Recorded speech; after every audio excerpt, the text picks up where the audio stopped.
Hi everyone, welcome back another new video। तो आपण मैंने समस्त जानते OSTET रो फॉर्म फिलअप बाहर साराणी 19/11 स्टार्ट हो कि 1/12 पर्यंत हम। तो आपण मानकर समस्त गोटे प्रोब्लेम हो गोटे कंटिन्यू सर्टिफिकेट जो आम स्टडी कर अनदर यूनिवर्सिटी रे जमती कि आंध्र यूनिवर्सिटी केसरी यूनिवर्सिटी से यूनिवर्सिटी रे कंटिन्यू सर्टिफिकेट आपन अपलोड करने को मागुची से जो मैंने सारी ना जो मैंने सारी तो किसी प्रोब्लेम ना कि जो मैंने सारी ना प्रोब्लेम हो कंटिन्यू सर्टिफिकेट अपलोड करने को पड़ुची। तो आपड़ देखिए ये ऑफिशियल वेबसाइट को बीएससी ओडिशा को आसवे तलक स्क्रॉल कलापर लाटेस्ट अपडेट रे 4 नंबर देखूँ तलक स्क्रॉल कलापर 4 number continue certificate OSTET 2024।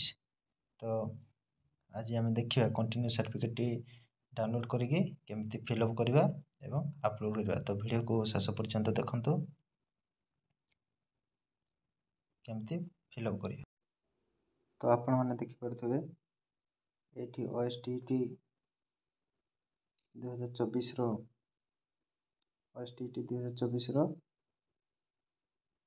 Continue certificate format देखा आपन को ये देखंतु।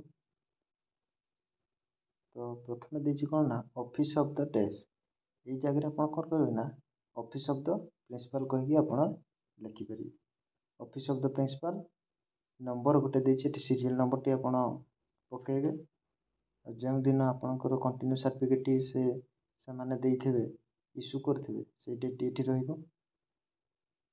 तापर अछि this is to certified that ई केपरे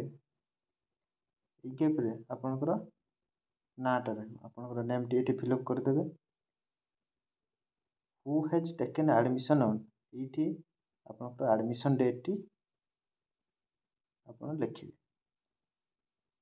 तापर देखिए डेज कोर्स ये जगह in the days course and final year of training course ये आप बीईडी करेंगे बीईडी लिखिए जदि बीपीएड करेंगे बीपीएड लिखिए। तो ये जगह आप कोर्स लिखिए बीईडी बा बीपीएडी ना आउ कौन कोर्स कर एमईडी एमपीडी जो कोर्स करुवे एवं फाइनल ईयर होते।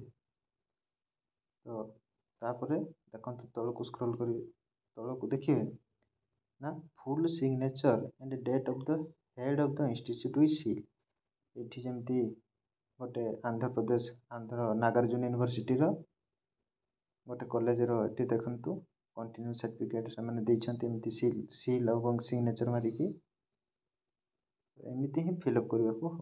तो आपण मैंने ये एमती फिलअप करेंगे तो ठीक भाव में फिलअप करेंगे और जदि आपण या देवेनि ताले आपणकर जदि रिजल्ट बाहरी तो रिजल्ट मध्य देकी आपण OSTET फॉर्म फिलअप करें। आपणकर बहुत प्रोब्लेम होता कंटिन्यू सर्टिफिकेट रे तो आपण मैंने एमती ही फिलअप करेंगे। जदि ये सर्टिफिकेट कहार दरकार ताले से मु डिस्क्रिप्शन बॉक्स रे देदेवी लिंक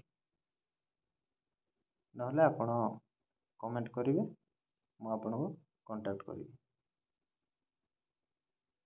तो आपण मैंने कंटिन्यू सर्टिफिकेट को फिलअप करके अपलोड करें। धन्यवाद।